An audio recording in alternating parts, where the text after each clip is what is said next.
So I was talking to another Yorkshireman today, Peter Turner. He's a good kid. He's just come back from Turkey. Who, Peter has? Yeah. You talked to him? Yeah. Ask him to answer my Instagram message. I sent him a message on Instagram. Good luck. They don't read his fucking Daniel messages. can ask him. They don't read his fucking messages. For like 6 months, I would text him. The only thing he would respond back with, "You coming to Blackpool, bro?"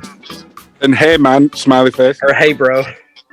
Hey, I'm happy with that. Tell him to send me a smiley face. I'll be ecstatic. The Magic 8 Ball says, "My sources say no." Alec, take that 8 ball and throw it down the room. Okay, Peter Turner. Will So Peter Turner answer Ryan Loyle's question? I'm actually talking to him tomorrow, so I broke it. I'll bring it up if I remember. Please remember, I'll send you anything you want. You don't want to make that kind Now, of I really look up to him, man, especially since I've been getting into lightly into mentalism now lately. So he's a big factor. I'm just like, I hear what an awesome guy is. I would love to just say, for him to say hi. That's all. Welcome to Conversation with the Conjuror. I'm Daniel Rivington. With me today, as always, is Alex Johnson. And today we've got two very special guests, Ryan Loyle, and I don't know why I said that like it was a question. Ryan Loyle, who we've spoken to before on the podcast, and a good friend of mine and a good friend of Ryan's, Lance Bowen. Now, we've already introduced Ryan before on the page, and hopefully you've got to know him before. But Lance is, as I said, he's a good friend of mine, and he's a good friend of Ryan's, and he's an excellent magician, and he's fantastic at storytelling. Tell me when you want me to stop, Lance. And he's a fantastic sleight of hand artist, and overall a brilliant guy. I think he's Wales' top wedding magician for 19 years running, and I don't know how, but he's honestly he's a fantastic magician. He's one of the best. Totally agree. So we've got you guys both on today, and we're doing this sort of informally. I haven't got a script in front of me. We're not scripting this out. I just the main reason I wanted, and we'll get into this in a little bit, to get you guys both on at the same time is because Ryan classes you as a mentor, Lance, and so I wanted to know how that relationship works on both ends, and I thought it'd be good for people at home to know sort of what people take from that, and why it's also important to not just have a mentor but be a mentor, and why that's important, and how it actually makes you a better magician. It's good to see you both. How are you both doing? I'm doing very great. I'm doing great. Thank you for asking, Daniel. Awesome. Alex has also done a podcast last week that I wasn't a part of. You're kind of blurring, Alex. Can you see him properly? Yeah, it's the lighting. I don't have the best lighting in here right now. It's like you put Vaseline on the lens. You've been doing camera. I am sitting at the computer, That's a whole other story. Whoa! Is that if the mouse sticks to his hand, he's been up to it.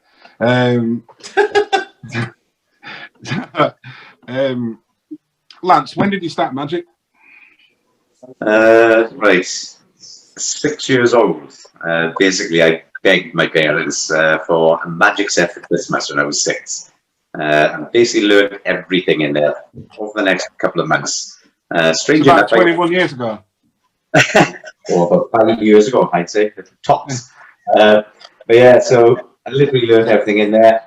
Gave it up in my teens for girls, as you do. And my later teens, I gave it up again for girls and alcohol, as you do. But I took it back up seriously. I kept my hand in all the way through. Took it back up seriously at 26 and was getting booked immediately. And I'm now 49, so it's been 23 years of getting paid to travel around the UK. So wow. Yeah, it's been fun. It's been fun.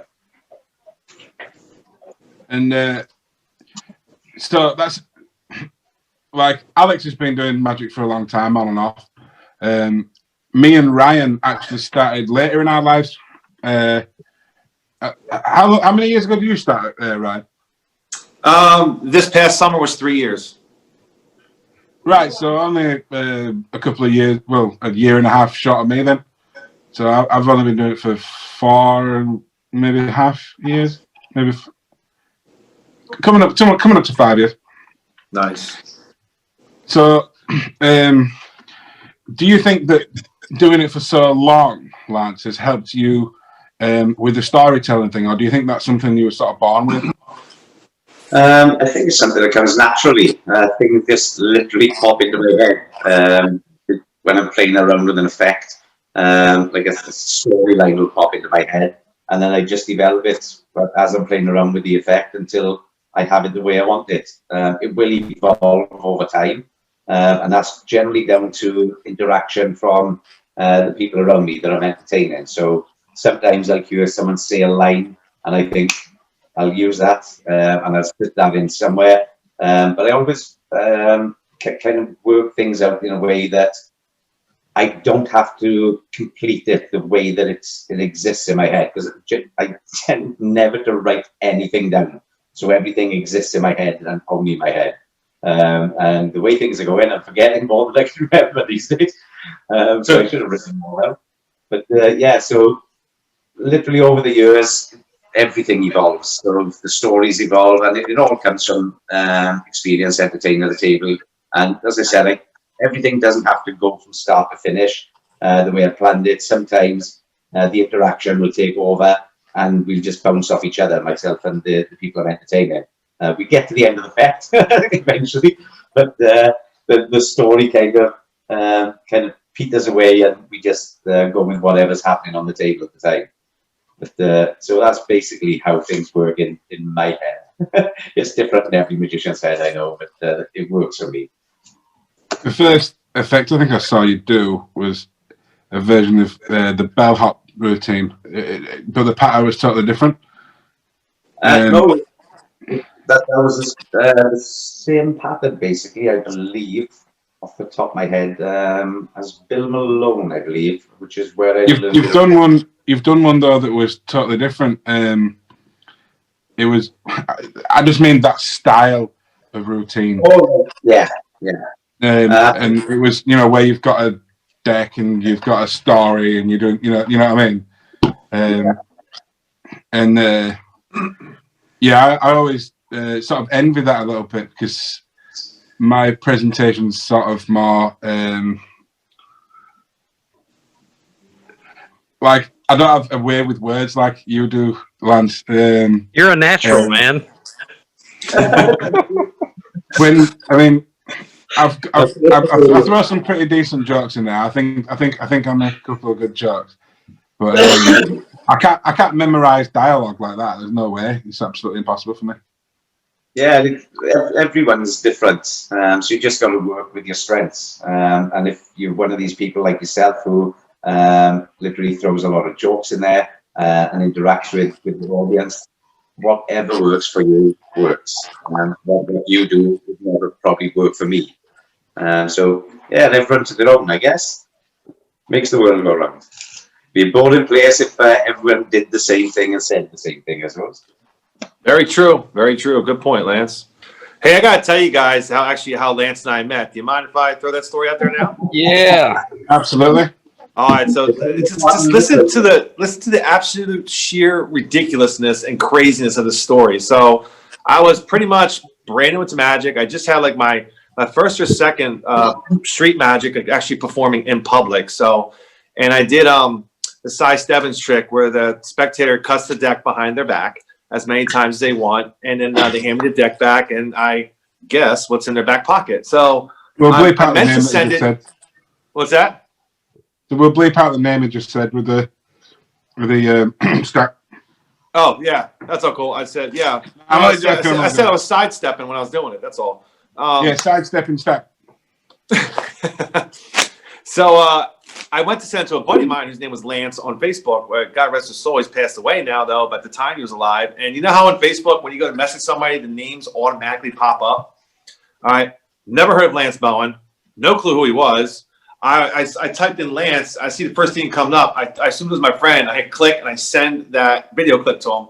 And then Lance Bowen gets back to me. He's like, hey, pretty cool, man. I'm like, I still didn't realize it was him at this point. I'm talking to him like it's a friend of mine. I'm like, oh, cool. I'm like, you digging it, man? Are you digging it? He goes, yeah. He's like, so how'd you do it? And I'm like, who cares? I'm like, you're not even into magic. What are you talking about? Who cares how I did it? Just, you know what I mean? And then, so of all the people in the world I could have sent it to by mistake, by accident, I sent it to the wedding magician of freaking Wales. And then I kind of blew him off. And I was like, whatever, dude. And then, like, I Googled his name and I was like, oh my God. He's like, it's a real magician. And I was like, he's been doing like 30 plus years at this point. I was like, you gotta be kidding me. And then since that point, him and I just kind of clicked. I think Lance will vouch for that. And we have the same type of personality. I believe, you know, obviously he's a lot better than me at it, but I believe we're both more on the personality side and really good with people. And we just really hit it off. You know, I've cried to Lance. I call Lance even when I don't even have magic problems. I got problems in general because that's how much of a friend I consider him. I've considered him a friend before a mentor, but he's definitely my mentor. And, you know, I can say this hands down. Personally, what I've seen, one best sleight of hand artist I've seen perform personally, because he's done stuff in front of me, man, I just pray I can get to in 30 years. You know, seriously. You know, and you didn't see it though, did you? That's right. But, so that's how I just had a text message from the NHS to see whether my girlfriend's got COVID-19. Oh, did it come back negative? Did you ever see who your mutual friends were? Mine didn't come through. Between you and Lance? We didn't have any. Really? So negative, we don't have COVID-19. Yes. Well, she doesn't. I'm good. You're gonna choose. I hope so. I hope so. I mean, but no, to answer your question, Alex, I didn't check the mutual friends, but I'm pretty sure we didn't have any mutual friends. Do you think so, Lance? I've never checked to tell the truth. Neither. How long ago was this? When was this? God, about 3 years ago. 3 years ago. Okay, I was going to say it could have been Dan, mutual friend between you and Dan. I've got the date right in my head. I think it was November 23rd, 2017. Either 2016 or 2017. I remember it was the end of the year. All right, Rain Man, calm down. It's very specific. That's cute. How you can have a little anniversary. You know what I mean? You know, be jealous, Daniel. I don't care what you think. I remember the exact date I met Alex Johnson, but I have to Google it because I don't. It was February 16th. Was that the Saturday? I don't know when it was, but I remember it was that week. Yeah, I came through on the Saturday to the Blackpool. You know, it's funny too because I called Lance, and I'm not going to name drop or anything, but not to be good name, but I've had a couple people in the past that I've talked to once a year, and they haven't showed me anything. And then they're like, they actually had the audacity to tell me, Ryan, don't forget to mention me, your big professional, awesome mentor. I'm like, excuse me, what? I mean, I only have one. Can you have multiple mentors? Yeah, but as my scenario, I only have one as Lance. It just seems like people all of a sudden starting to jump on board because, I mean, I'm not like successful by any means, but I'm starting to get more well-known online, which is nice. And a lot of people are like, it's just weird how people change when you start doing well. You know what I mean? It's just great. Nice to see your videos are picking up though. Yes. And like laymen are interacting with them, and you know, I hate the word layman, but you know what I mean. Like normal folks who are not geeks like us are interacting magic with them, nerds. you know, yeah. It's really cool, and I wish you the best with it. I hope it takes off. I hope it takes off big time. Me too. Well, I guess in my eyes, I am a successful magician, not financially, but because I'm doing what I love and people are enjoying it. So in my eyes, that's a successful magician. That's what I would say. I mean, did I ever tell you the story about, you know, when I first started talking to Jonathan all them years ago? Like, I was looking up David Blaine videos, and it brought up Jonathan Schumacher, and his video only had like 50,000 views. And I watched the video, and it was a good video. And then, like, I don't know, maybe a year later, next thing I know, like, he's the #1, you know, street magic guy. Yeah, man. You look up street magic. He's the first name that pops up. You search street magic. He's insane. But I mean, it can happen that fast overnight, though, man. You know. So yeah. Just keep at it. Yes, sir. And I will be keeping at it, man. Just hope for the best. I mean, my gigs, as you guys know, is I moved out here to Cincinnati, And my gigs, what I've been trying to get 3 years in New Jersey, I got in like overnight here in Cincinnati. I've had the gigs the past 3 weekends. I have a residency now at the Marriott, at the Residence Inn at the Phelps. And like, it's been crazy. So I've been getting the experience, the practice, the people skills, and it can't be going better. I'll tell you that. And you're also not socially awkward, so that's a plus. Yeah. Well, that's like what you were asking earlier about it being like a gift, or can you learn it? I mean, sure, people can learn it, but I believe it's more of a natural gift. So I'm not like super skilled at magic, you know, like some of you guys are. But like, so I believe whatever I lack in magic, I make up for it with my personality. So I keep people into it, and I use it with the simple effects, and that's what becomes so powerful, I believe, in my performance. One thing about you though is you don't hesitate whenever you speak. Like you just, it's like you're unfiltered whenever you're talking. Yeah, I tell it how it is, man, and it's like. And I'm like, Lance, I have no script. I am on the spot. I mean, with street magic per se, you can't have a script because you walk up to these people, you don't know what personality you're dealing with. You know, it's not like you're dealing with an elegant crowd all the time. You got homeboys, you got homies, and you got elegant people, and you got middle class, and everyone speaks different personalities and languages. And you can't use the same script for them all. You can't use the same trick for them all, if you ask me. No, that's true. Every different person has got something that will resonate more with them. For example, I've done tricks that slay people, like the ring magic stuff that I do. Might get a really great reaction off somebody, but then sometimes it doesn't, and you're like, okay, you try something else, and then maybe the simple mind reading thing that like you just sort of blow it off, and then they're like. Like, what do you do? What do you do? How do you read my mind? Are you in my brain? You guys had those experiences, right? Where you walk up to somebody or a group, you do one trick, and in your mind, you're like, I know they would love this next. You know what you're going to do next because you know the type of people you're dealing with. Yeah. Well, believe it or not, I was just leaving a wedding back, was it last year or the year before? And I performed, bear in mind, I performed the ropes, and the ropes that I perform is one of the taboo routines by myself, James Piper, very good friend of mine, and Vince Stevens. We used to meet up, a lot of us, every week in James's house. We literally be critical as possible to each other. Not be nasty, but it beats blowing smoke of someone's butt saying that's brilliant when you know for a fact it can be better. So we literally used to be critical and say, have you thought of this? What about if you tried that? You need to adjust this, just to make each and every single one of us better at what we did. But then we actually sat down with the rope routine, and I wanted to end not the same way as Tabri, but I wanted to end clean and in the spectator's hand, in the hands. So we sat down on a few meetings, and we worked out about another 2 minutes on this routine. Tabri himself watched me perform it online. He actually sent me a message saying it's absolutely inspirational, which I was just a bit about. But that routine, because we added the extra 2 minutes, took me around 18 months just to perfect absolutely everything. So it couldn't be seen if you stood behind me, side me, in front of me, before I'd even performed it once. Now, I performed that, the chop cut, I performed knuckle busting card magic.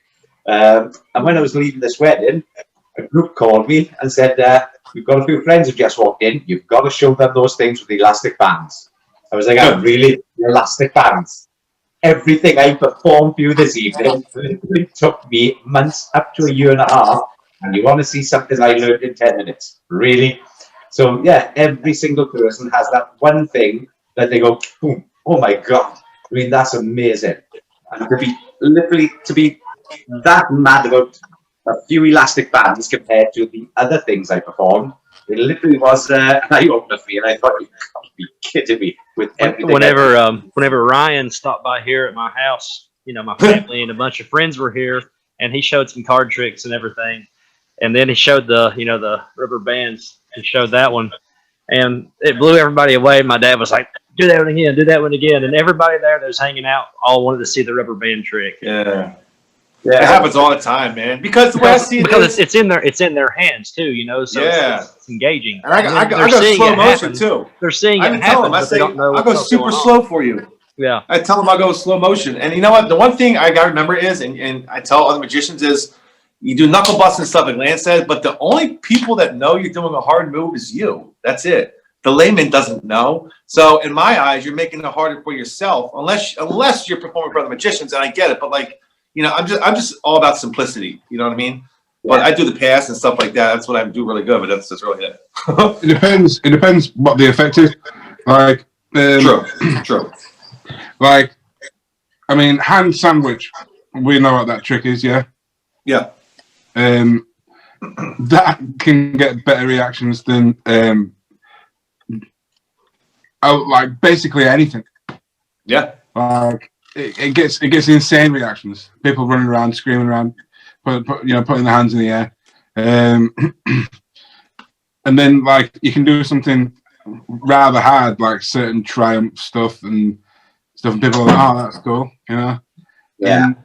But the thing is, you pull out an invisible deck, and it can absolutely annihilate people where other stuff doesn't. I mean, but there are certain effects that are sort of a bit harder to do that I think are justified in learning them to do them properly, like Assy Wind's double exposure. Yeah, I love that trick.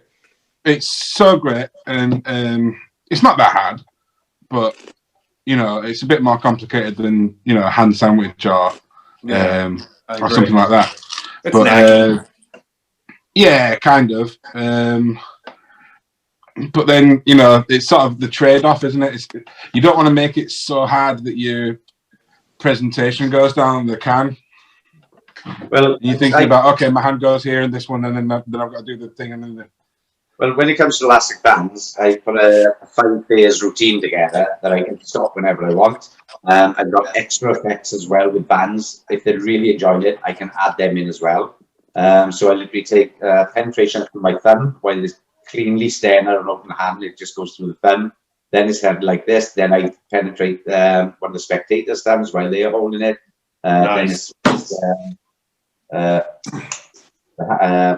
God, Scott, tradesman's handcuffs. And then it's into the way when they are holding it. And if you see the one Rinflash does where he's like holding an elastic band and he goes, and it changes colour. That's what I do. I do that one. Yeah, I love that. That's great. I don't know how it works. Like, I've never really been that into elastic bands and stuff, but that looks amazing, doesn't it? I can highly recommend Joe Rhineflash. Rinflash, yeah. Dino is amazing, mate. Yeah, it is. So I use some of the things off that myself. Is that a DVD set or something like that? Yeah. Is that a DVD? Yeah. No, it's a download. Download, yeah. But it's just so clean. This staring. You can have people looking at both sides of your hand as you're holding these things, and it literally just penetrates the hand. So, and they stare at it from both sides. you get a brilliant reaction from either side of you. So yeah, but it's absolutely genius. So that's definitely something I'd recommend. Oh, for sure. Have you all seen the bag trick, by the way? The who? The what? It's up this one, right? You got a little bag trick. So I take the wrapper and I put it into the bag. Okay. So it goes to the bag. And then I wad the bag up like this, like that. And it comes out to here. Right? And the bag's empty. Ah, sweet. Yeah, you know how I did it? There's a hole in the bottom of the bag. I just made this up. There's 2 of these wrappers. Yeah. Oh my God. No way. I just wanted to break up the pace. Sorry. That was awesome. I didn't even understand what the effect was. There was no effect. I was just bullshitting. Well, let me say, I guess I'll say this. Think of a number between. Think of a number, a 2-digit number that's less than 20.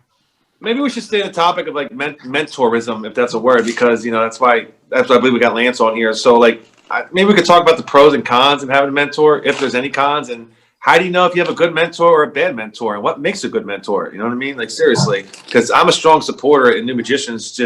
I tell them, just reach out to whoever you can and just go with your gut, feel it out. To me, in the name of magic, just the more people reach out to, the more you get known. Because magic community, it's all about reputation. We all know that. It's all about what kind of person you are. And most of us, for the most part, are great people, man. Some of the nicest people I met in the world are magicians. Like, because I believe you got to be a total empath to do magic because you care about other people and you want to make them feel better and happy. So, yeah, it's my old mentor.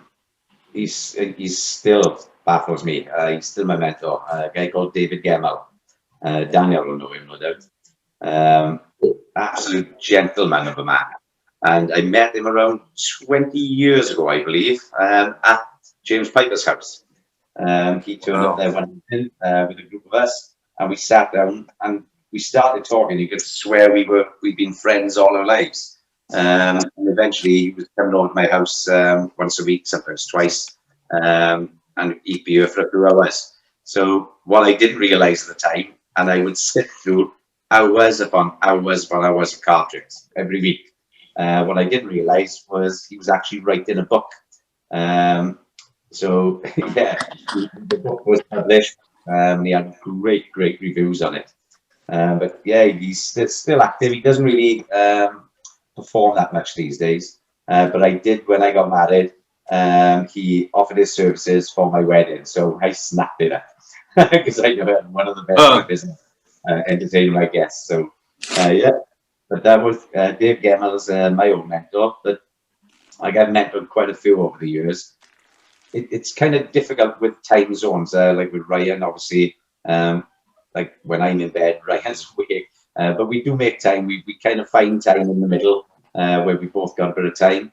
And it's obviously long distance. It's difficult, but it's more of the advice. And Ryan literally takes everything on board. So as far as being a mentor, do you mean that he's, you were someone that's there for him to call and ask questions, or to, to show videos to and say, hey, where can I improve? Or do you actually give him information and, leads on things to study? Yeah. He gives me it all. All of the above. So Ryan will call me, even if he's just having a bad day. Of course, as long as our time zones match up, we're both awake. And he has called me a few times in the evening when I fall asleep with my earphones in. Didn't have a clue what I was doing. Jumped out of bed wondering what the hell is going on. But both time zones. So yeah. Same with this guy. And anything from helping out with anything from slights if he's working on something and I may have a little bit of advice for that or a particular effect, or it could just be how to approach tables, how to approach people, how to educate yourself, restaurant gigs, anything and everything. So I've been lucky enough to meet some incredible people over the years, through magic, and the advice they've given me has been priceless. So it's always nice when you can pass that information on to help someone else kind of get a footing within the industry and move upwards. So yeah, it's a really nice thing to do. So he's a nice kid as well, isn't he? You know what I mean? I appreciate that. You wouldn't do it for someone who's a bit of a you know what I mean? Yeah, like you've got to have this sort of a chemistry with each other, otherwise it's not going to work, is it? I agree with you, Daniel. I agree with you, especially if you're serious about magic. You would want to you're not doing it for yourself. You're doing it in the name of magic. So magic can still have a good reputation. If you can see potential in somebody and see them becoming a true, genuine, good magician, then yeah, I would say yeah. I mean, who wants to mentor a jerk? Seriously, you know what I mean? Lance, I never asked you, Lance, how many people do you mentor? Because I realize how lucky I am, because I know he does charge people to mentor them. And our friendship and stuff, I value that. And, that's our business, but let's just say I'm lucky. But how many people do you actually mentor, Lance? At the moment, I'm not going to mention names. I think there's 4 of you at the moment. Wow. Thank you. Starting next week. Is it next? I got another one starting next week, I believe. But he's in school. He's sitting his exams, and he got in touch with me and wanted some help and advice. So obviously, I'm not going to charge. The only time that I really charged originally was to teach people how to do certain effects correctly. Then, so how to hide the moves. and that type of thing, because lots of people are getting in touch with me saying they're having trouble doing this, having trouble doing that. At one time, I was talking to, I was helping out a guy in Las Vegas. Sorry, I've forgotten his name. A few years ago. There was another one in Eagle River in Alaska. There was 1, 2, 3, 4 in the UK, all over the UK. Oh, where was the other one? I can't remember where the other one was. It was might have been New Zealand. So I was trying to do all this all at the same time. So I was having phone calls and messages at all hours. And it was really, really difficult. And we all had the same problem. I can't do this, I can't do that, how do I do this? So I said, guys, I'm happy to help, but I can't keep giving up all of my time free. I need time with the family. I need time to do what I need to do to earn money. If you're happy, I'll charge you a minimum amount just to help me to get along myself. And they were more than happy to pay it. It's been a long time since I've actually done that. Now I tend to just help people out for fun again, simply because I really enjoy helping other people out. I'm a fool to myself, what can I say? You've helped me out before with the push through. Oh, that's right, yeah.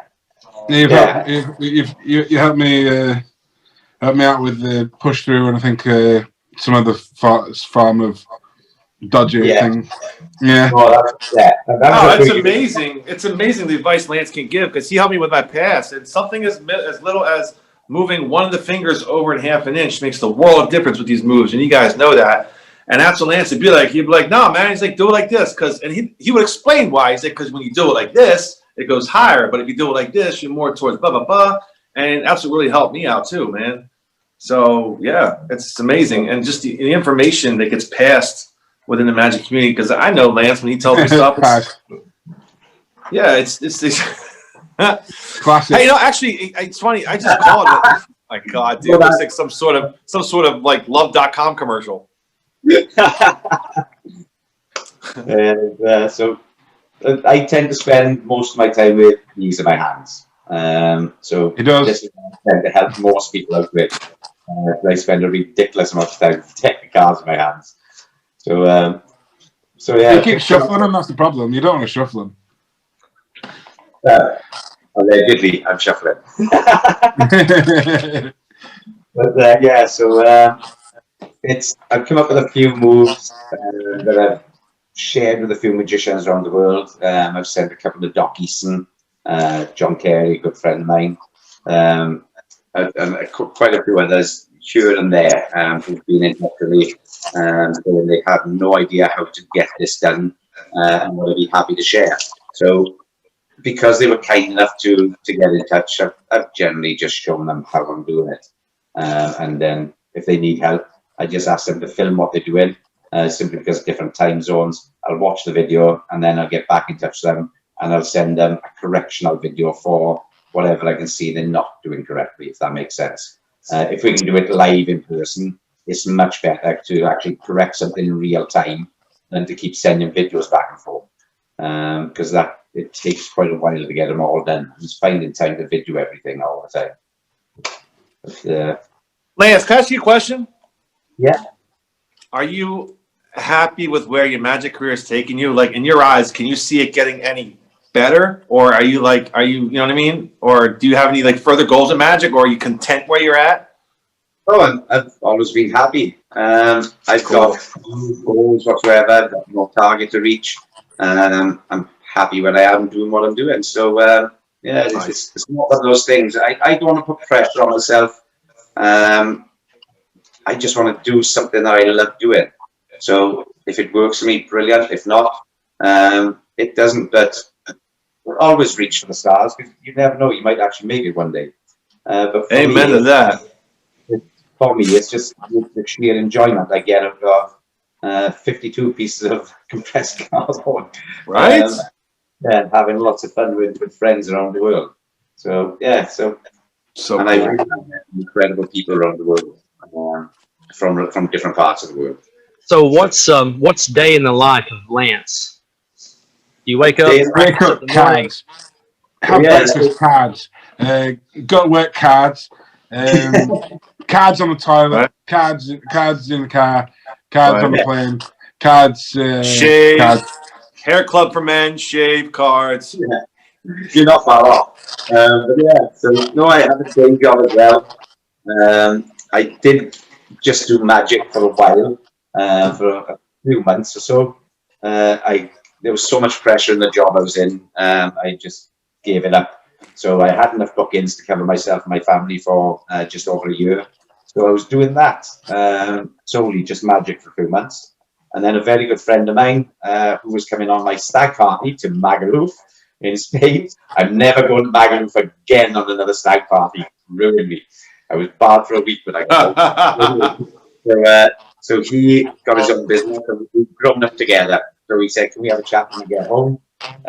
He said, "I really need help. Can you work for me?" And I said, "Well, I've got all my bookings." And he said, "Whatever time you want off for bookings, you've got it." So I don't like leaving him kind of a man down. So I always ring him, depending on the times that people want to book me. But he always says, "Yeah, just take the booking." So he literally gives me the day or half a day off, whatever I need to get to where I need to on time. So yeah, I've got the best of both worlds. So I've got a day job that keeps the bills paid, and whatever time I need off to go and do whatever booking I've got.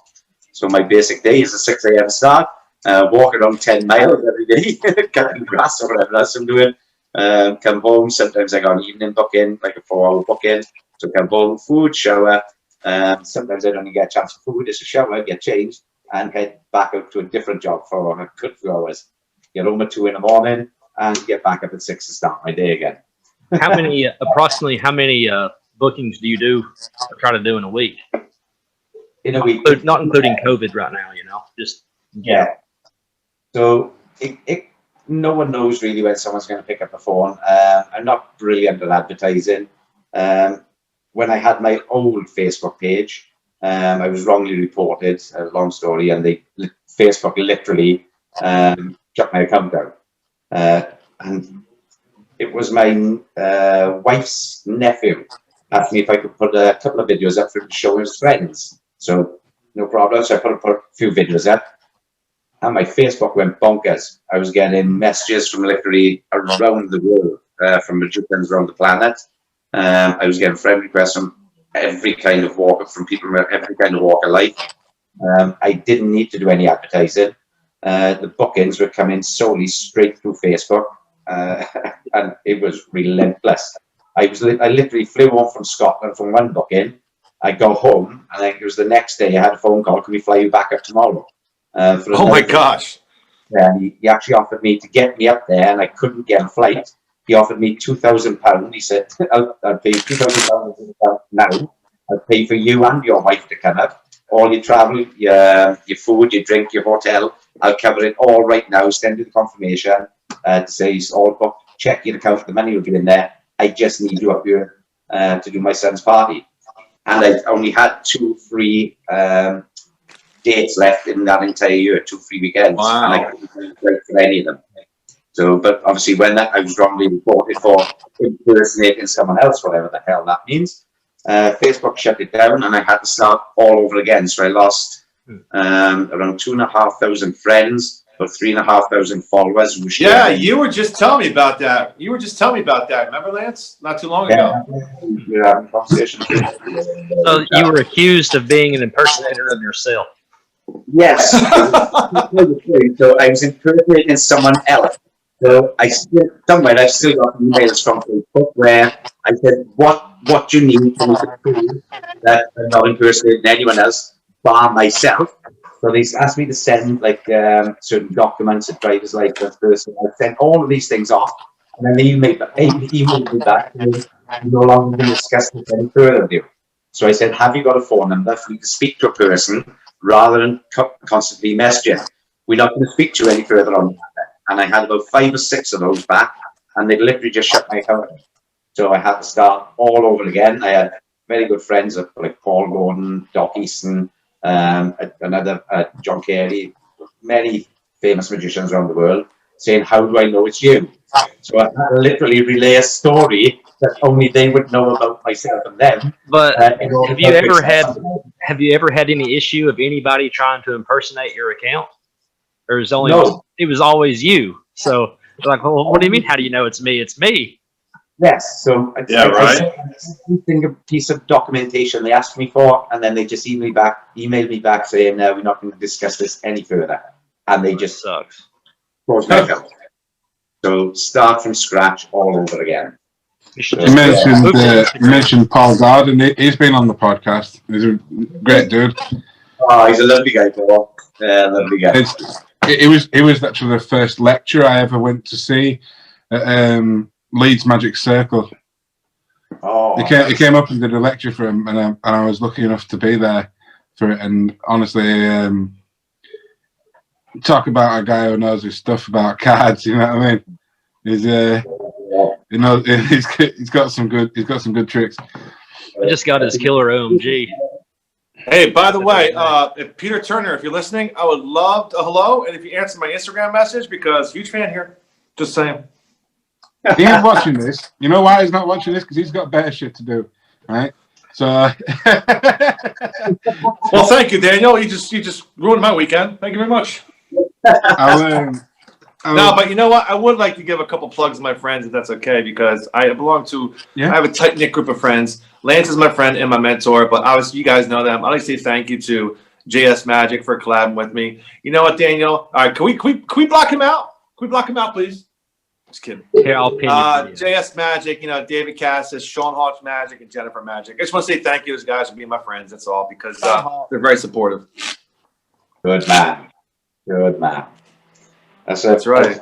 I've always, every person I've ever met on, I've always said to them, never get into an argument with other magicians. It's pointless. Always be nice to every single one that you meet, because Even if they're wrong. Yeah, on your way up, people can help you. If you literally overstep the line with these people, because these are some of the nicest people on the planet, and they're more than happy to help you get to where you need to be. But if you take a massive jump on them, they're going to be happy to see you go down. So never, ever get into stupid arguments with magicians over stupid things, because it's one of those things that can hurt you in the long run. Yeah, So I think for the most part, magicians were very sensitive people too. I believe that. Overall, let me ask you guys something. I had a question for each and every one of you. Actually, what do you think the number one most misconception about being a magician is? Oh God. That you're cool. And you get fudge. It probably is some sort of nerd that sits in the bedroom for a ridiculous amount of hours, which isn't exactly far off the money. But in general, we're not nerds as such. We're normal people. We got normal lives, friends, family, jobs. It's just we spend a stupid amount of time learning things that your average person would never consider spending that much time on learning.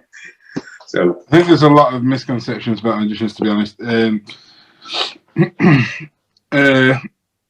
One is that we just do it for the girls, because quite frankly, I don't care what girls think. It's all about making a connection with people and stuff is cool, but I don't do it just to, I started magic after I was in the relationship that I'm in now, so it's not like I'm seeking another relationship on top of that, or one night stands or whatever. Then a lot of people think it's got something to do with tarot or fortune telling, and they go, "Oh, can you read my future?" Some people have that preconception that I'd be able to tell them what's going to happen in their future. A lot of people you can't do that. You can't do that, Daniel. It's easy. I can see you getting 2 more subscribers today.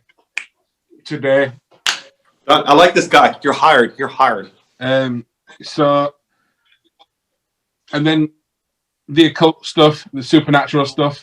A lot of people assume that because you've done something that seems like mind reading, for example, that you can actually read minds, or that you're in touch with spirits, or or you sold your soul to the devil, or something like when no, it's because I'm a fucking nerd, mate, and I sit in a room watching other nerds do nerd shit, and like at the table lectures, I'm sat there and I'm drinking my coffee, and I'm like, oh, I wonder if yeah, good, yeah.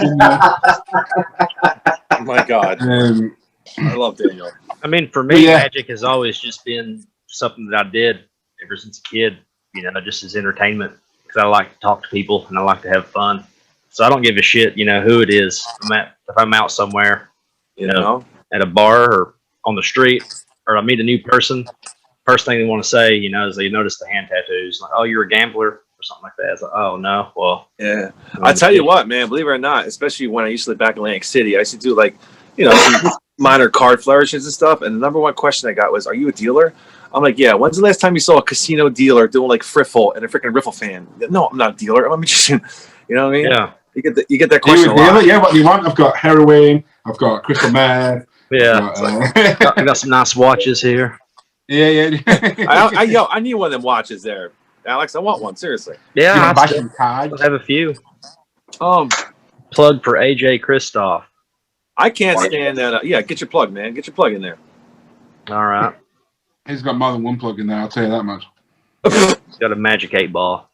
I was gonna say what I can't stand is when you'll be in the bar. You'll be in the bar doing magic or something, and people are like, "Oh, magician, my kids would love you." I'm like, "No, they like kids right away to magicians. That gets on my nerves all the time." Yeah. One time I was performing in Leeds. This is a story that I think you guys might get a kick out of. I was performing in Leeds on camera, right? Because I was trying to film something for a thing. We ended up throwing the footage out because this homeless guy comes up. And he goes, "Oh, you do magic. Oh, you should do magic for kids. You should do magic for kids." And he was being really belligerent, and like getting in the guy that I was doing the trick for's personal space and going, "Oh, being talking into his camera, like, "Oh, it's tiger." And so he goes, "Oh, you should do kids pies." And I went, "I'm not allowed near kids." All right. Oh God, no, you didn't. And you've never seen someone fuck off so fast. It was brilliant. It was fucking brilliant. That's good. Why didn't you let him show you a trick? Like, here, show us something. It's kind of getting the kids into your I tell you what, guys. Since we're talking about showing the tricks, can we see Lance do something, man? I want to see this skill, bro. I'm dying to see Lance do something. Are you down for that, Lance? He's gonna make a cigarette. This guy. Not to put you in a spot, Lance, or nothing, but you're on the spot, Lance. Yeah, but you're on the spot, so make it work. You want to see something with cards, or I've actually brought some ropes down with me. Do you want to see some rope? Let's see both, man. All right, I'm gonna finish the video. Right. I need to get this so we can see it. Because I want people to get the sense of what Daniel meant by storytelling and stuff. We can see this, yeah. Mm-hmm. Absolutely. Right. Right, we're going to try and do something kind of silly with just a couple of ropes. Now, I'm going to make life easy for you to begin with. You need to watch the knot. We're going to place it dead center of the two ropes so you cannot fail to know the path that you're following. Now, you hear check that knot, make sure it's real, because I've never lied to you when you're this close, but watch the knot very, very carefully. Because sometimes, just sometimes, even the ordinary thing, like a garden lighting knot, it can do truly extraordinary. As it kind of looks like it melts from here and lands all the way down there. I'm going to do this so slowly. I promise you'll see the moment you go back. I never lie, by the way. What have you done? Did it go? No, I never lie. That's the moment he actually jumps. Even stranger than that, I suppose. You actually tap your hands down, you'll actually jump over here. Stranger than that again, I suppose. It's one time at this point, something truly remarkable happens. Because now, believe it or not, you end up with one. What the hell? I know you're thinking, can he fix it? I don't know, but we're about to find out. What the hell? Just for you guys, would you like to see the moment is fixed? Yes. Mm-hmm. I'll show you the moment. I'll try to come close to the camera. You take the little egg, you hang it directly on the center of the long leg, just like this. Okay. 3, 2, 1. Did you see it happen? No. I never lie. That's the moment he actually gets fixed. Something. I know, but when we take this just a little further, just a little further. In fact, why don't we take this to the limit? Are you ready, guys? Yes. So we're going to do this.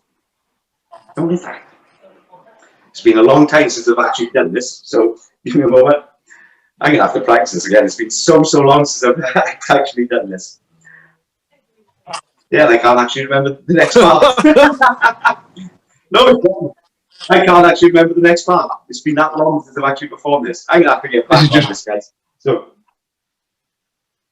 Pat, are you just going to fuck with us? Yeah, that's what I thought, man. I was like, is this part of the script? no, in fact, what the hell? We'll take it. We'll go there. Look, if you take the two ends something like this, you can actually just take them off, something like that. What the hell? No, I know. You can actually take them if you wish, and all you do is simply hang them back straight onto the center, just like this. Kind of looks like they melt on, I know.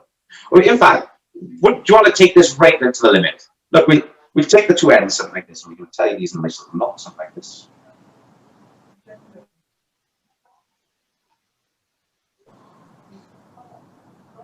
Watching carefully. It kind of looks like he comes off as well. I know, but you end up with all of this. But of course, well, none of this. I'm going to slow this right down. Slowly, hanging on. 3, 2, 1. What the frick just happened? No. But no, I have actually got the actual end of the effect. I'm going to have to try to remember how to do this. So we'll ditch those for a moment. But I'm going to have to go through that again. So when we try something... But until that point, well done, lads. I've actually forgotten the end of the effect. It's been that long since I've actually performed this. It's March. You have to show me some rope stuff. I've never actually tried any of it. I've never even... Me neither, man. I know how Professor's Nightmare works and stuff, but I've never actually tried it.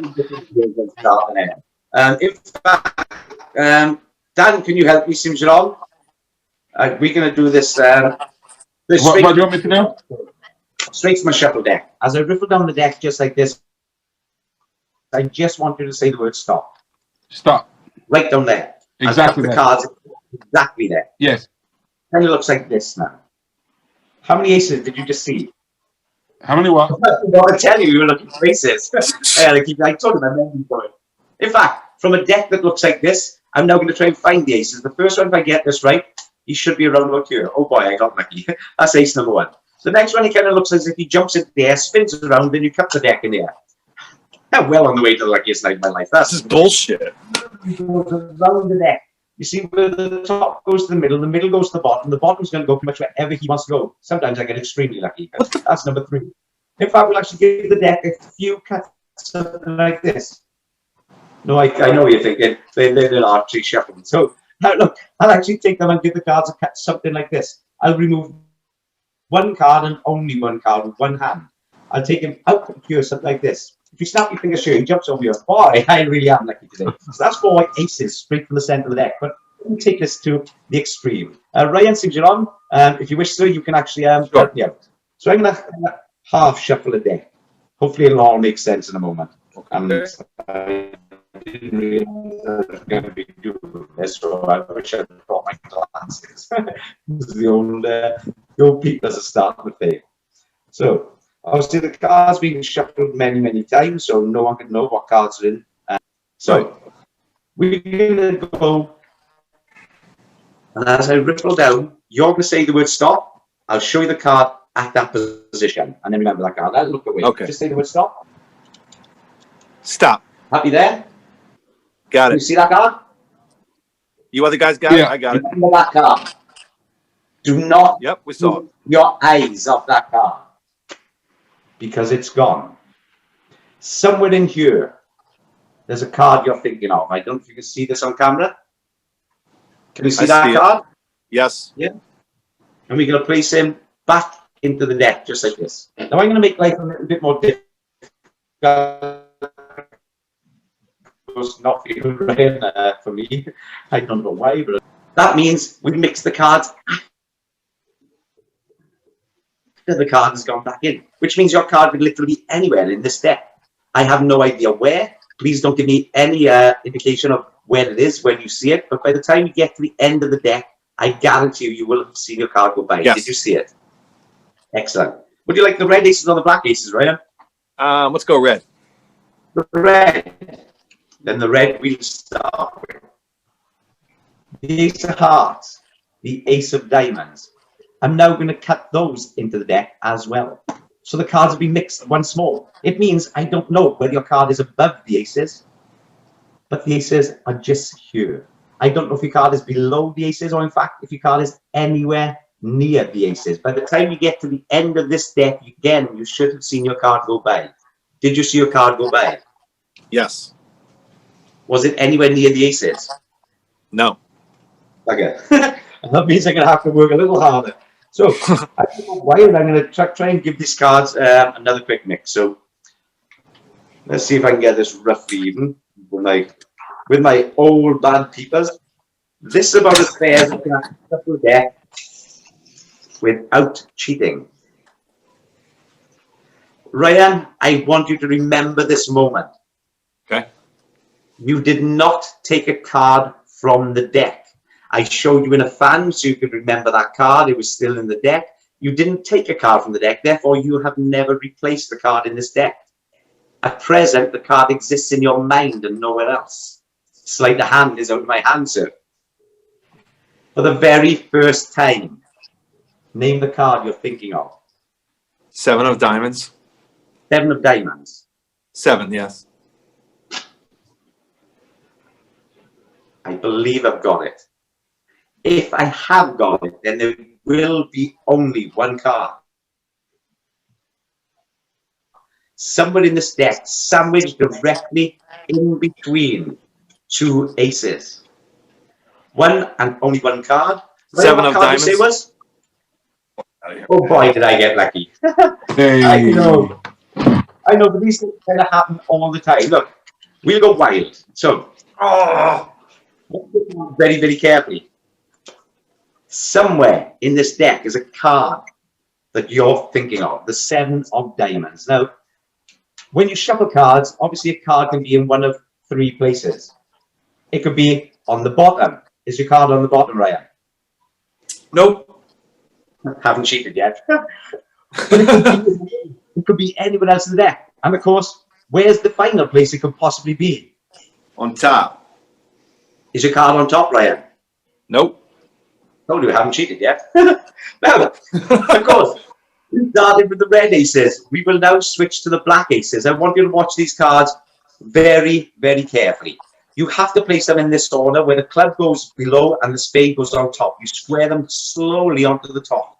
You simply cast a shadow straight over the top of the deck, and one card instantly becomes trapped between them. I don't know if you can see that, Gardner. It really is. I place these down.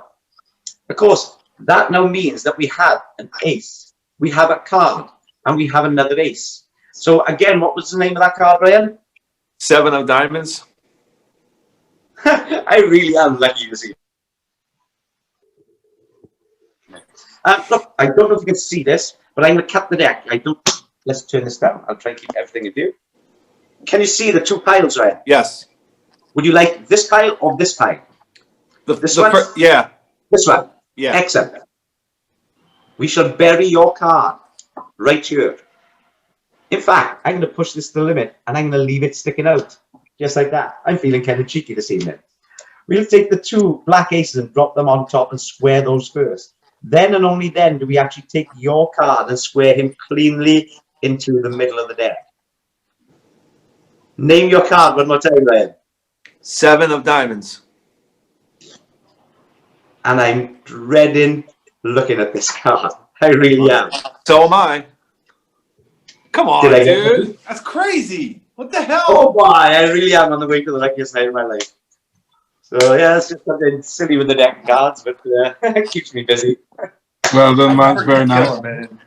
Yo, you guys realize when I talk to Lance, like anything more than an hour, my brain literally starts hurting. Like I have to take Advil after I talk to him because he hits me with so much info. I'm like, I can't, Lance, I can't. hope you guys don't mind. I'm just gonna nip out for a cigarette. I'll take you guys with me. Let's take a bit of a break here. All right, I'm good with that if you guys are. I think we spoke a long time. What's the 8 ball say, Alex? What do you want me to ask it?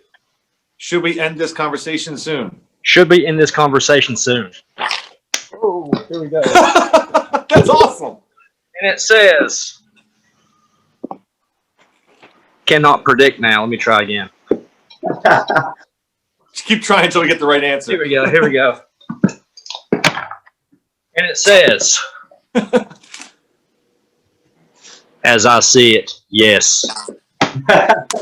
By the way, Mastering the Art of Magic by AJ, which is myself, is available now on Amazon. I'm loving the no beard, bro. The Book of Magic is available now on Amazon. That's a good book. I'll confirm for that. That's a good book. Yeah. Here you are, Alex. This one's for you, mate. You ready? Yeah, I'm ready. Just very quickly before we gotta go. So, just say stop for me, my friend. Stop. Can you see the card? See it. Yep. Remember. Mm-hmm. All the way back into the deck. All the way in. So, lost somewhere in the deck. It really is gone. In fact, some people think I'm cheated. It's terrible life I lead. I'll even show you the cards.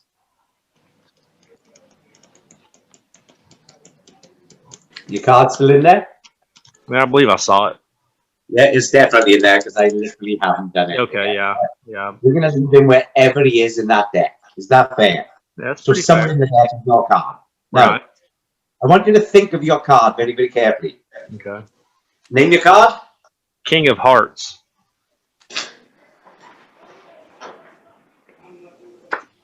There it is. Hey. So that's basically how you hide a card in the middle of a fan and then steal the bugger out. Pretty cheeky. Hey, Ryan, say stop. Stop. Memorize that card. Got it. What does it say? The 5 of clubs. Right. Were you happy with that card, or do you want a different card? I want a different card. All right. Are you supposed to know what the card is? Just say stop whenever you want. Stop. All right, perfect. We'll use this card. Just memorize it. That's a jerk. The weird thing is, can you see your card here, the 5 of clubs? See The it? rest of the cards are in order. Holy shit. Let's have a look. I'll put it back where it's supposed to go. The 5 of clubs goes back in between the 4 and the 6. Okay. All right. So obviously, I mean, you could have had any card, but you really liked the 5 of clubs. It's my favorite, apparently. That's pretty good, man. I like that. You guys want to see one that Lance taught me? Yeah. Let me get my packet. Hold on. It's a packet trick. I know which ones.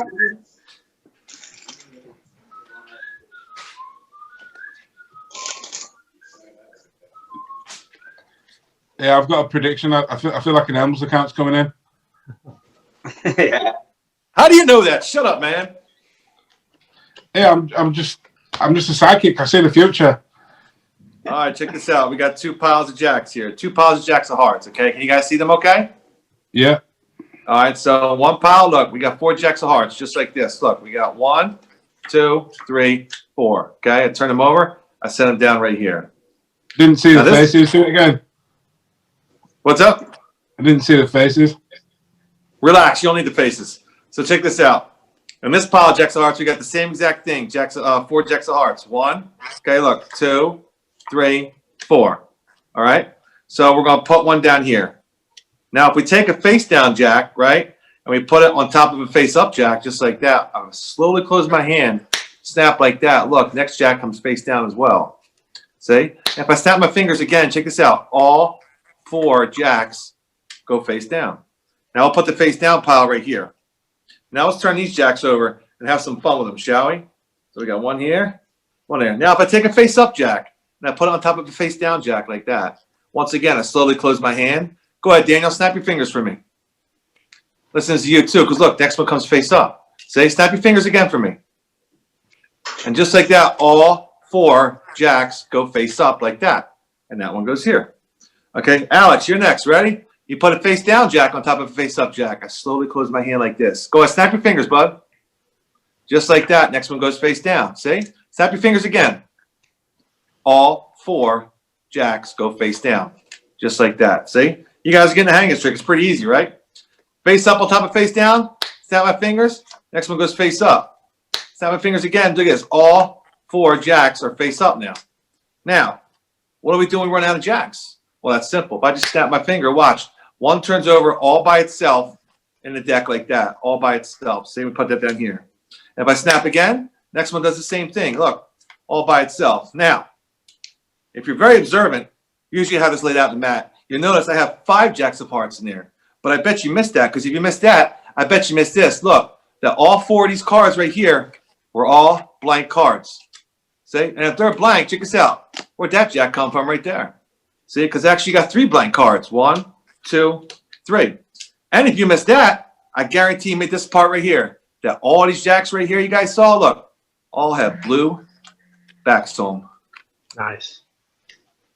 And there you go. I actually stayed away from 13 because that's where my son was born, and I thought maybe you may have looked it up. No. So 13 did hit. So I actually wanted to ask you guys a serious question, and it aimed at Lance, really. Lance, what benefits have you noticed from helping someone else out with their magic? For you, what benefits have you taken from that? This kind of makes me happy that I'm helping somebody. There was, I can't remember who it was. I remember one of the old masters once saying, and this was back in the days of VHS videos, you should always look to leave the art of magic in a better condition than when you arrived in it. And the way I look at it is, if I can help someone progress and help them to, well, push, not get them to where they want to be, but help them on their way, to me, that's kind of doing that, if that makes sense. But I don't know if that makes any sense to anyone else, but it makes sense in my head. Yeah, So, yeah. I suppose another added benefit is, like if it's a local magician to me that I'm hoping, if they're not available for an event, they will tend to recommend me. So I could pick up the odd booking on the odd occasion from it. But for me, it's not so much about that. It's actually about helping someone out in the magic community. Like I said, if you can help push them in the right direction, and they come up with some incredible things later down the line, then you've actually done what you set out to do, which is to leave magic in a better condition than when you arrived. So that's just something that always stuck with me. I can't remember who said it. I'm not sure if it came from Michael Amar, and I believe he heard it someone else. It was either Michael Amar or Jeff McBride. I can't remember which. So, I think I've heard Jeff McBride say that, actually. Jeff but I might be wrong. I think I've heard Jeff McBride say that, but I'm not 100% sure. So it could be anyone. The other thing that resonated with me with Jeff McBride as well, which I've always strived for, was whenever you go to do a booking, dress as if you have someone better to go later. So that's something, I can't remember what VHS video it was on, but again, that's something that also resonated with me. And another little curl of gold from another Michael Amar, old VHS. I can't remember the name of the magician, a real old time magician, but he said, the resourceful magician failing to improve on the method changes the moment. So that's also something that's always resonated with me. If I can't improve on it, I literally change the moment of it. So, and believe it or not, it's actually fooled quite a lot of magicians on videos I've put out over the years. And they messaged me saying, I know what you must have done, I just didn't see it. It's because it's not happening when they think it's happening. So it happened before or after they believe. And therefore they realized that I'd have to do it now in order to get me to where I need to be, but it didn't happen then, if that makes sense. So yeah, it's just simple things, you know, little nuggets of gold kind of resonate with me for over the years from, and this is watching the old VHS videos of the old masters, you know. I still go on YouTube and look at the old timers, the likes of Cardini, Slidini, and all of those, and just watch them perform. And it's just pure gold when you see how they perform and how they literally, they misdirection. Unless you have to watch, unless you have the chance to watch it back a few times, you ain't catching them. And even then, you still can't catch them, I guess. That's how good they are. So when you look at these Same guys, with like Ricky J and there's Leonard another- Green. yeah. So when you're looking at these guys, I try to look for those little golden moments, you know, where it's not so much the effect, although they kind of baffling. You can't seem to figure them out in your own head. But it's not so much the effect, it's what they used. And this is another thing you explain to some of the students is there's two areas when you're performing. So you have the light. This is what you want people to see. So you're doing stuff here. Everything else is happening in the darkness surrounding the light. So all your dirty work is happening there. So, and it all falls in under audience management, misdirection, if you like to call it that. But you get them to see what you need them to see, but all of the dirty work happens elsewhere. And when you watch the masters do it, it's just flawless and effortless. So that's the kind of thing that I try to push for, especially when I'm entertaining like lay people. They obviously think I'm just chatting and this, that, and the other, but there's so much going on in the background.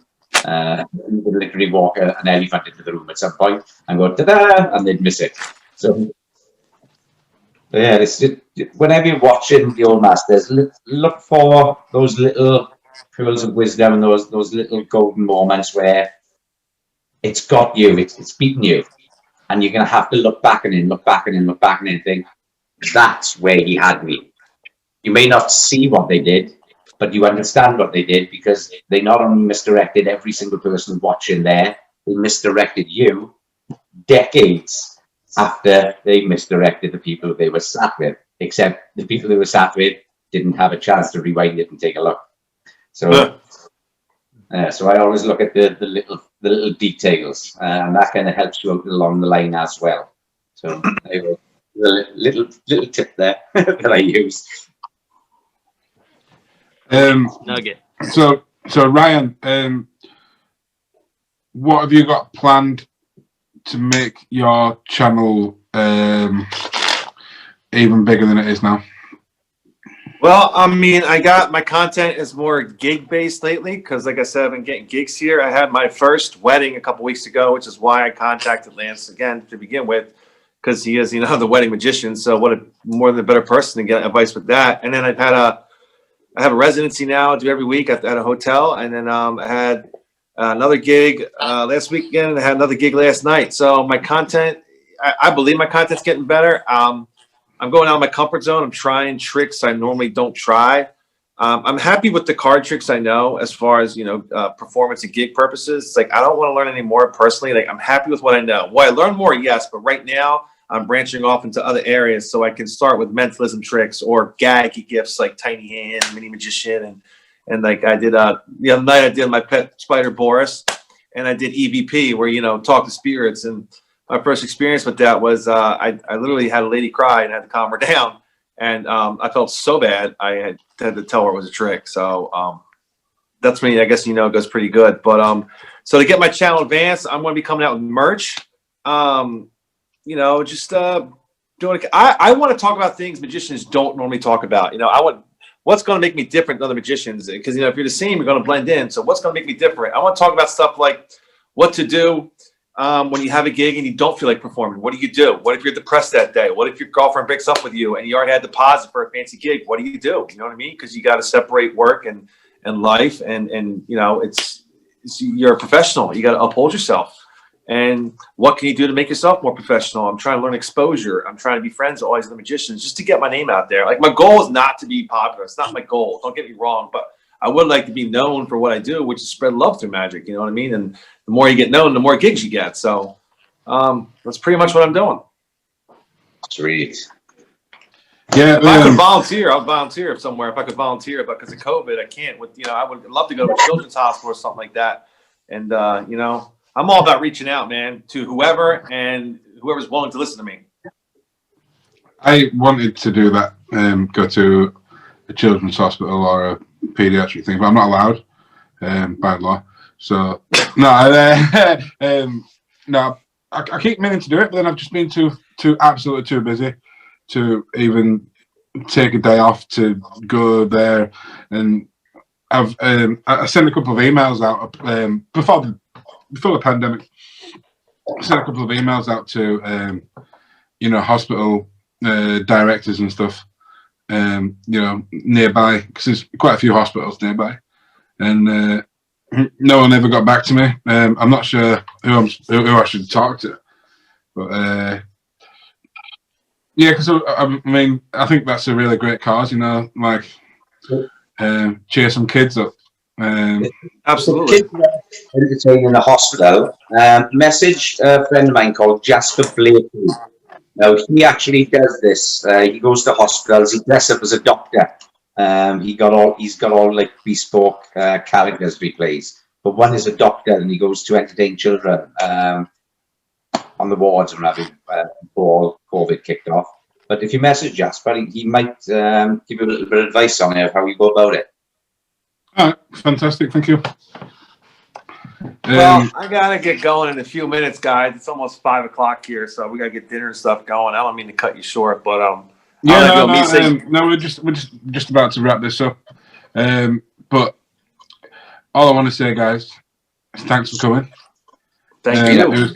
It was great to get your insights on mentoring and magic in general. We appreciate you coming on. And it's good to see you again, Ryan. We met last time through the podcast, and it's good to see you flourishing. Not with cards, but in life. Thank you. Good to see you. Good to see you. Wait, before I go, you guys want to see something cool? Hold on. I got my first appointment for a tattoo sleeve next month, and I'm getting it's something to do with magic. I get the guy deposit. Wait, let me get my phone. Yeah. When we finally come off the call, I'm going to get back on these because I can't remember the end of my routine. So, Tabri's routine, and obviously the couple of minutes. Wouldn't it be funny if we ended the podcast before he got back? It's nice to meet you, Lance. Well, if I remember how it all goes, I'll get a video and I'll send it off to Alex to see the full routine. Okay. But yeah, Lance, it was nice to meet you. Oh, it's a pleasure meeting you, sir. It's been a cool tattoo, Ryan. Yeah, it's getting there. I'm gonna change it up. So it's going to be based on that design. Based on it, but I'm changing it up. I'm getting 2 different cards, and instead of like where all the swirl marks around it, I'm actually getting the back of a blue monarch card. The design the back of that's gonna be around the arm, and it's gonna be holding a stopwatch and stuff like that. It might be pretty hard to do unless it's expanded quite a lot, because the problem with doing really detailed tattoos is they start to bleed, and it starts to run into each other. Like any intricate designs just sort of turn into a big blob. But it sounds really cool, and I hope it goes well. And yeah, I'm sure it will. Guy's got he's got a lot of work to back. I've seen his work. Yeah, pay for someone really good, because it's going to be on you for life. It's not cheap. Trust me, it's up there. I bought a gun. I'll tattoo you free. That's a good indicator, at least. But I'll tattoo you. All right, so to everybody at home, this has been Conversation with a Conjuror. If you like, subscribe, do all the things. Ryan and Lance, we'll go with Lance first. Where do you want people to catch up with you on social media? Facebook or Instagram? Yeah, just go to Facebook. You can find me on Facebook, probably easier than Instagram. I don't spend a lot of time on Instagram these days. So if you just type in Lance Bowen, or if you actually type in my magic page, which is Lance Bowen, the exceptional close-up magician, that'll take you straight through. People can find me there. Exceptional. And And Ryan, where can people find you? My two main social media platforms are YouTube and Instagram. Just remember, this is how you spell my last name. It's Loyle. I have tons of people, even though I tell them that, they misspell Loyal the dictionary way, Loyal. But that's where you can find me, YouTube and Instagram. You want to see long videos, go to YouTube. You want to see short little clips, we'd love to have you on Instagram. So thank you. Thank you, Alex. I'll just give him a call because he gave you his number just then. And Yeah. There you go. Hey. All there's right, a new app. guys. Thank you so much for being on the show here. Good to see you. Thank you, guys. Nice to meet you, Lance. Good to see you again, Ryan. Good to see you too, Dan. Everybody, Right, gentlemen, thank you. everybody at home, take care of Good night, yourselves. my friends. Adios. Say that again.